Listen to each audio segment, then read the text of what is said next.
원장님 그런데 그 어떤 사람은 상처가 잘 낫고 어떤 사람은 상처가 좀 덧나기도 하고 흉터가 맞아요. 생기기도 하는데 예. 이런 것에 영향을 주는 요인은 뭐가 있을까요? 예, 그 여러 가지 요인이 있는데 우리가 표에서 이렇게 한번 같이 보시면 네. 우리가 창상의 종류, 예를 들어서 어떻게 다쳤느냐, 아. 다친 정도가 심한 경우는 아무래도 덜 늦게 낫고, 네. 또 이제 가벼운 경우는 이제 좀 빨리 낫고 이런 경향이 있고, 또 이제 그래서 이제 그리고 화상 같은 경우도 이제 깊이가 있습니다. 이 깊은 경우는 아무래도 덜 늦게 낫고 이제 얕은 경우도 빨리 낫고 이렇게 이제 그 창상 네. 치유에 영향을 주는 제일 중요한 창상의 종류가 있을 수 있고, 네. 우리가 이제 창상을 치료한 이제 그 다음부터 이제 우리가 창상을 치료를 해야 되는데 이 치료하는 과정에서 감염이 생기거나 아니면 이물질을 제거 안 했을 때 이제 창상 치료가 이제 제대로 안 될 수가 있습니다. 네. 그리고 이제 우리가 창상을 치료하기 위해서는 그 아까 창상 단계에서 말한 세포들이 이제 그쪽 창상 부위로 이동을 해야 되는데 이동을 하려면 이제 피가 통해야 이동을 할 수 있지 않습니까? 그래서 이제 뭐 당뇨가 있는 경우는 아무래도 혈관에 좀 문제가 있고 그래서 이동이 잘 안 되고 또 우리가 방사선이나 아니면 약물 치료를 했을 때 그때 이제 혈관이 좀 손상이 많이 됩니다. 이런 경우에 이제 창상의 치유가 지연이 되는 그런 효과를 알 수 있습니다. 네. 네, 창상 치유에 영향을 주는 요소. 그렇다면 원장님 이러한 요소들로 인해서 혹시 이 창상 치유가 잘못되는 경우도 있을까요? 그렇죠. 우리가 이제 뭐 모든 게 다 잘 될 수는 없죠. 네. 우리 표를 보시면 이제 뭐 간단하게 이제 예를 설명을 했는데 네. 우리가 이제 반응 조직이 흉이 생기는 경우가 이제 뭐 잘 됐다고 할 수는 없겠죠. 예. 그리고 이제 보통 우리가 수축, 유착이라는 게 있습니다. 네. 이게 수축이라는 건 이제 창성이 정적으로 이렇게 딱 붙는 게 아니라 이렇게 오그라든다 그럴까? 오그라져서 이제 낫는 경우가 있습니다. 이 밑에 이제 뭐 이런 경우 이제 뭐 피부가 부족했는데 억지로 뭐 이제 꼬맸다든지 아니면 깊어져서 오그라드는 그런 경우가 있을 수 있고 또 이제 우리 정상적으로 피부와 그 밑에 있는 조직이 약간 그 루스한 그 네. 조직이 있습니다. 피하 지방 같은 것이 있는데 이것이 있어서 이렇게 움직일 때 이렇게 저절로 이렇게 쏙쏙쏙 잘 움직이는 부드러워야 되는데 이것이 아래쪽이랑 그 연결해서 이렇게 붙어 있으면 이제 유착이라는 그런 게 있습니다. 네. 그리고 이제 우리가 또 마지막으로 이제 경결이라 그래서 이게 이 조직 자체가 이제 딱딱해지는 경우가 있습니다.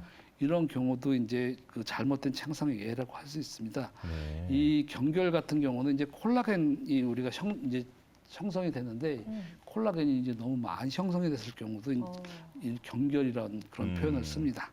그렇군요. 네. 자, 흉터와 어떤 수축, 유착, 경결 이런 식으로 이제 설명을 해주셨는데 네. 사실 우리가 이제 뭐 넘어지거나 해서 얼굴을 다치게 되면 네. 가장 걱정하는 게 사실 흉터란 말이죠, 원장님. 그렇죠. 이 흉터란 정확히 뭐고 왜 생기는 건지도 좀 설명해 주시죠. 예, 우리 그 사진을 한번 그냥 간단하게 보시면 네. 우리가 흉이 있습니다. 흉은 네. 보통 다친 다음에 이제 자국이 남으면 우리가 흉터라고 할 수 있겠죠.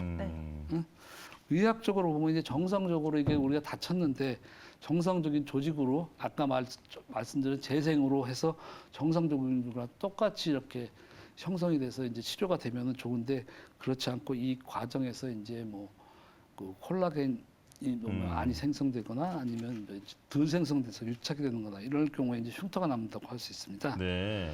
대개 보면은 우리가 그 흉터의 형태를 일반적으로 보면은 피부가 이제 우리가 정상적으로 이렇게 보면 매끄러워야 되는데 네. 이렇게 볼록 튀어나오는 경우가 있고 아니면 또 이제 쑥 움푹 파인 경우가 있습니다. 네네. 이런 경우가 이제 흉터로 이제 눈에 띄는 흉터라고 할 수 있고 또 우리가 색깔이 이제 위나 아래나 다 같은 비슷한 색깔이어야 되는데 색깔이 흉터 부위가 좀 까맣게 진하다든지 아니면 또 너무 하얗다든지 이런 경우가 이제 우리가 쉽게 말해서 흉터라고 할 수 있습니다. 아, 네.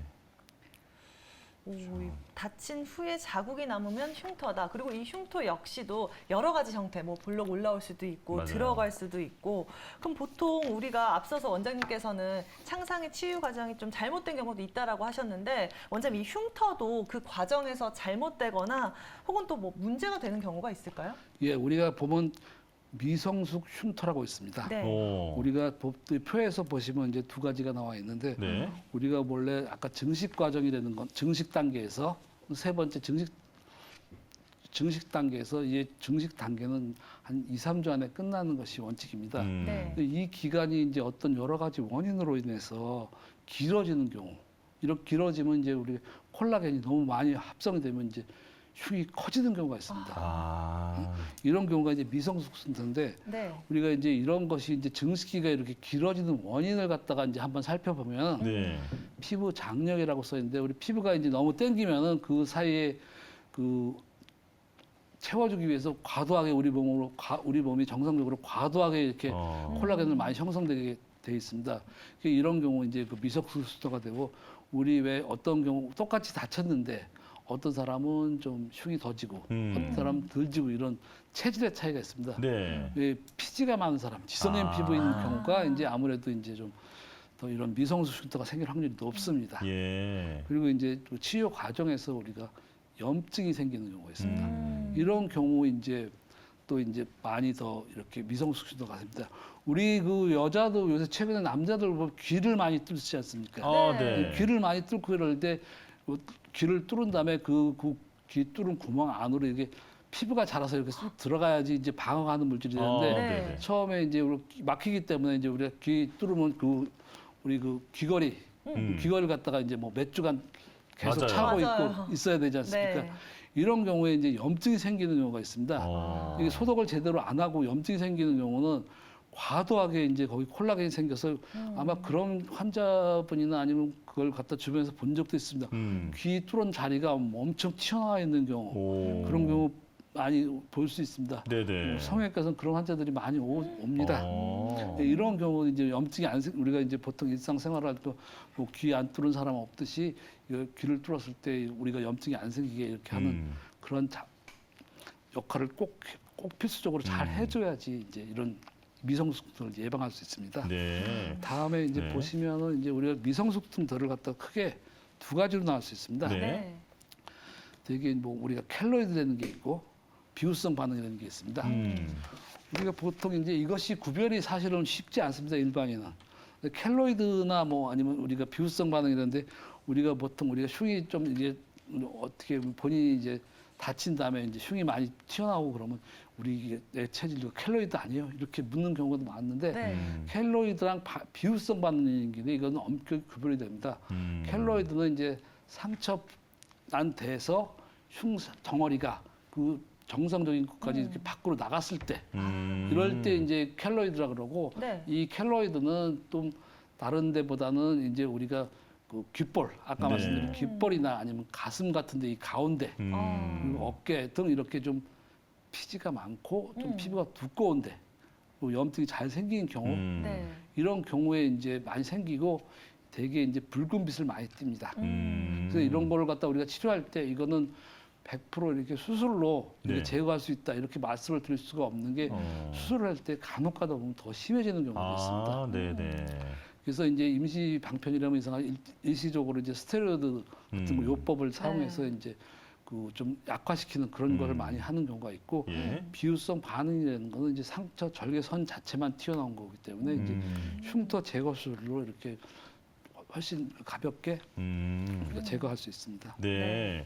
자, 미성숙 흉터에 대해서 설명을 해 주셨는데요. 이제 대표적인 게 그 귀를 뚫었을 때 이제 염증이나 이런 게 이제 생겨서 모양이 좀 이상해지는 경우. 이제 이런 걸 예로 들어 주셨는데요. 자, 원장님 이런 그 흉터 말고도 그냥 이제 창상이 원래 같으면 빨리 나아야 되는데 오랫동안 지속되는 경우도 있죠. 그렇죠. 이런 경우가 이제 상당히 문제가 될 수 있는데 우리가 이런 경우를 만성 창상이라고 합니다. 네. 우리 이제 그 그림을 한번 보시면 만성 창상을 정의 내릴 때 어떤 치료를 했음에도 불구하고 우리가 뭐 꿰맸든지 아니면 치료를 했음에도 불구하고 2주 이상 이게 낫지 않는 경우 피부가 덮여야 되지 2주 안에 이제 네네. 어쨌든 덮여야 되는데 이것이 이제 덮이지 않았을 때 이걸 갖다 만성 창상이라고 합니다.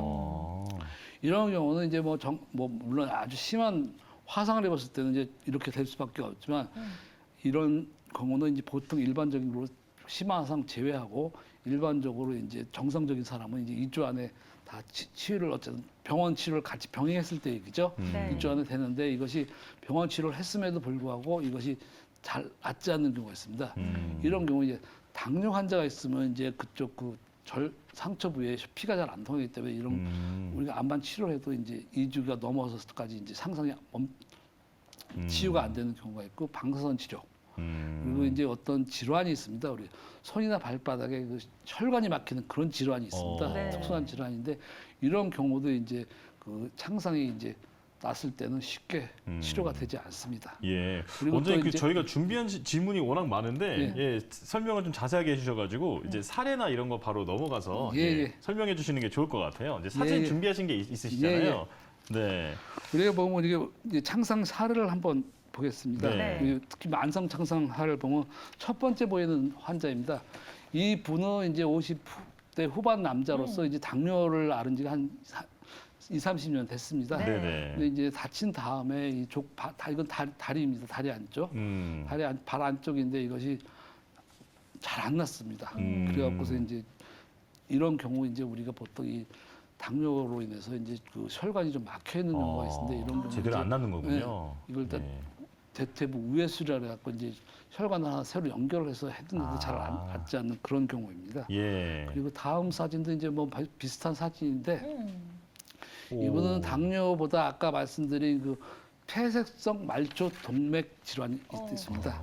이런 경우 이제 상처가 쉽게 안 낫고 이제 네. 우리가 옆에 보면 이제 그 그림 같은 게 있는데 피가 통하는 걸 그 조영수를 갖다 같이 해놓은 네네. 겁니다. 근데 이 상처 부위까지 이렇게 피가 안 내려가는 그런 모습을 볼 수 있습니다. 이런 경우 이제 만성 창상의 예가 되겠습니다. 예. 네. 어우.